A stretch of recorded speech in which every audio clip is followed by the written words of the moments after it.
Allez, bonjour à tous, c'est Fabien de la chaîne Objectif des Jeux. Heureux de vous retrouver pour une nouvelle vidéo sur ma chaîne. Encore forcément une vidéo exceptionnelle, non? Mais si, arrêtez de ne pas le croire, bon sang. On est parti donc pour parler un petit peu des Aventuriers du Rail. Vous connaissez ce jeu évidemment qui est cultissime dans le monde du jeu société moderne. Puisque voilà, il est quand même excellent, il ne faut pas se le cacher. J'en ai fait une vidéo explicative.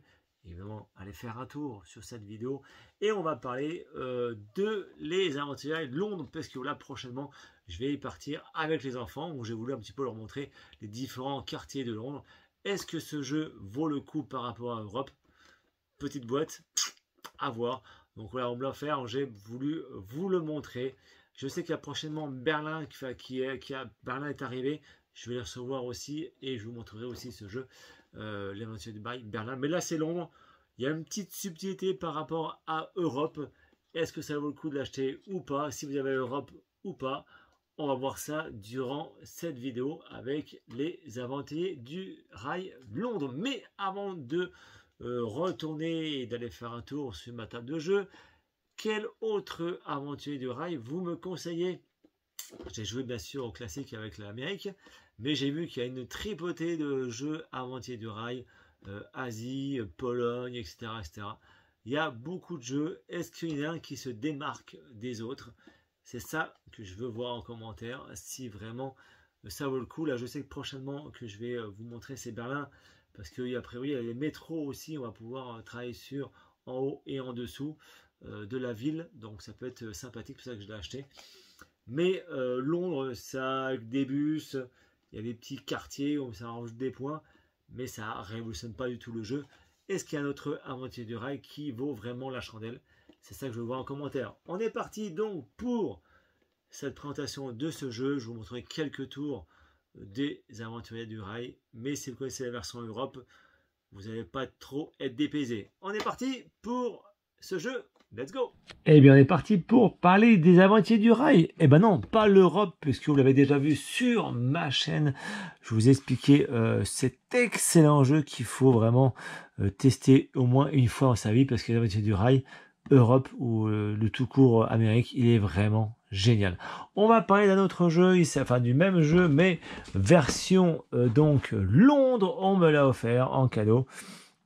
Mais vous allez voir, si vous avez déjà joué à Europe, est-ce que ça vaut le coup de jouer à Londres? Pas sûr. On va voir ça ensemble. Je vais vous montrer les règles de ce jeu. Il y a beaucoup de versions d'Aventuriers du Rail. Je sais quand même les Aventuriers du Rail Legacy, comme je vous l'ai expliqué dans l'introduction. Ça, c'est sûr que je pense me le procurer, ce Aventuriers du Rail Legacy, parce que il va être monstrueux. J'ai joué aussi à Amérique. Et il y en a plusieurs, il y a New York, je sais qu'il y a Berlin qui vient de sortir tout récemment. Est-ce que ça vaut le coup de l'acheter? N'hésitez pas à me le dire dans les commentaires. Alors, ce petit London, comment il fonctionne? Eh bien, il fonctionne non pas avec des trains, puisque nous sommes dans la ville de Londres, mais plutôt évidemment avec des petits bus. Des petits bus, nous avons, je crois, 16 ou 17 bus. Et ça va être un peu la même chose. Quand on joue à deux joueurs, on ne pourra pas emprunter les deux lignes entre deux villes. On pourra seulement emprunter une seule ligne entre les deux villes. Sinon, le reste, c'est un peu pareil. On va prendre des cartes destination. Donc là, c'est forcément entre différentes quartiers de Londres, pas des villes, des quartiers de Londres. On trouve les quartiers les plus connus. Je vais y aller prochainement. Voilà, ça me permettait justement, c'est vrai qu'on me l'a offert, de répertorier un petit peu les différents quartiers que j'irai voir. Nous avons évidemment les cartes bus. Sinon, c'est un peu la même chose comme les Aventuriers du Rail classique Europe. On va pêcher destination, on va mettre nos bus, ça va compter des points, on va ajouter des points. C'est vraiment, ce jeu-là, vraiment, c'est pour la découverte de ceux qui ne veulent pas tester les Aventuriers du Rail Europe. Ils peuvent tester ce plus petit jeu, plus rapide. De toute façon, c'est ce qu'ils disent dans la boîte. C'est plus concis, plus rapide. Et ça permet de découvrir ce jeu rapidement. Au niveau de la mise en place, c'est plutôt rapide. Nous avons un petit livret qui explique la mise en place. On va prendre des bus de plastique de notre couleur. Évidemment, le marqueur qui correspond qu'on va mettre sur 0. On va mélanger les cartes transport. Carte transport, c'est celle-ci. On en distribue 2 à chacun. Hop, 2 à chacun. Les autres, on va en mettre ici et 5 visibles, des bus de couleur. Les bus de couleur, pour ceux qui ne savent pas, il y a 2 types de bus. Pour ceux qui ne connaissent pas le jeu, il y a les bus de couleur qui vont me permettre en fait de pouvoir, si je récupère 4 cartes bus de couleur bleue, et ben je peux mettre mes bus de toute la rangée. Je ne peux pas mettre, si j'ai seulement 2 cartes, je ne peux même pas mettre 2 bus. Il faut absolument que je remplisse la ligne entre les 2 stations. Ça, c'est très important. Et si j'ai pas 4 bus bleus, eh ben je peux remplacer un bus bleu par un bus bonus de couleur multicolore. Donc vous savez que si j'ai 3 bus bleus et un bus multicolore, ça marchera. Je pourrai remplir la ligne entre les 2 quartiers. Tous les lignes sans couleur, eh ben on peut mettre ce qu'on veut, mais du même couleur. 2, 3, 4 et 5. Voilà, donc là, vous avez un petit marché. Ensuite, ils nous disent de prendre, distribuer les cartes destination. J'en prends 2.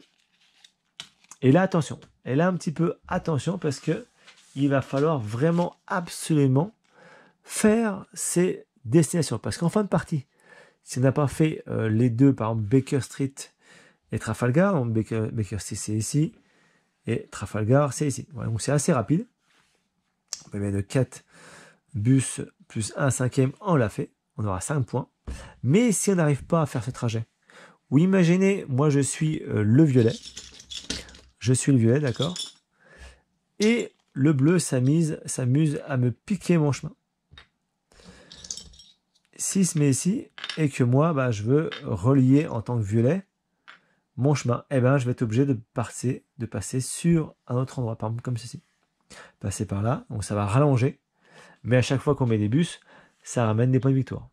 Donc attention, il faut être assez rapide pour les faire, parce que si, en plus, on ne le fait pas, en fin de partie, ce sera des points négatifs pour chaque carte destination non réalisée. Ce sera des points négatifs. Donc attention, attention, attention. Et une fois qu'on a pensé l'avoir réalisé, qu'on l'a réalisé, on ne révèle pas, on la garde face cachée. Et c'est seulement à la fin de la partie qu'on révèle nos cartes destination et qu'on rajoute nos points. Donc c'est-à-dire que pendant la partie, on va avancer nos scores par rapport à nos bus qu'on va mettre dessus. Si je mets un bus, ben je vais marquer 1 point, etc., etc.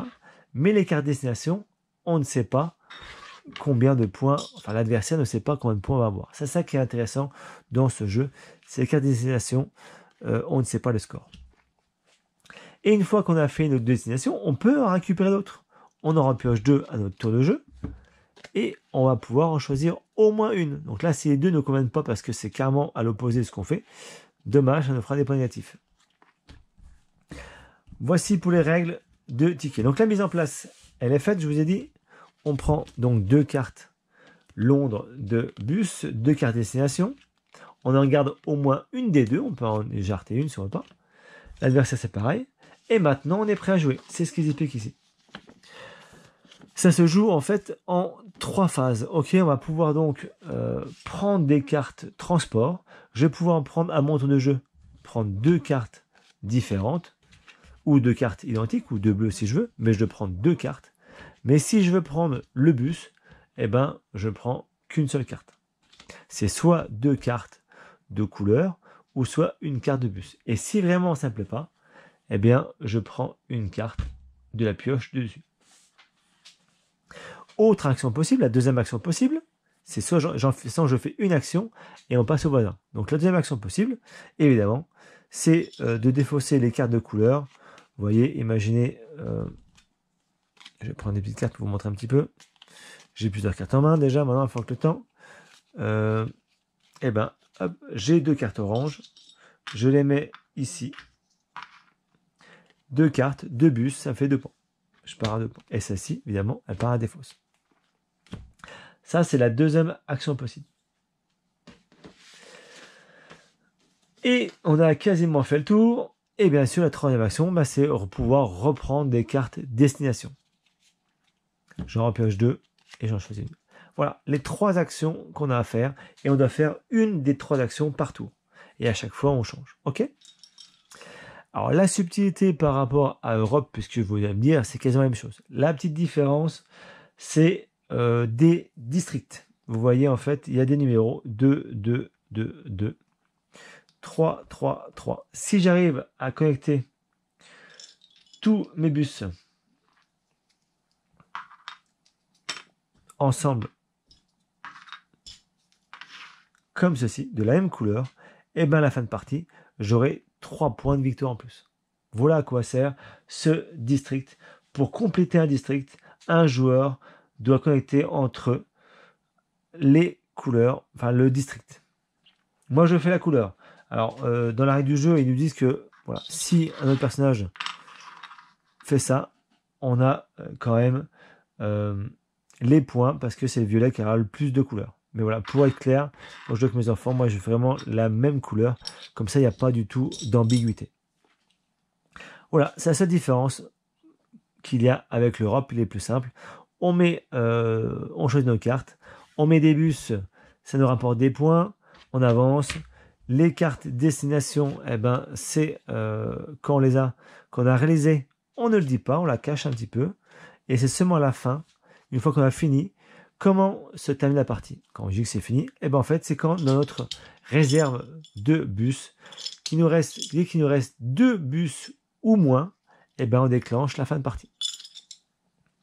On déclenche la fin de partie. Chaque joueur, évidemment, il va pouvoir faire encore un tour. Et après, on s'arrête.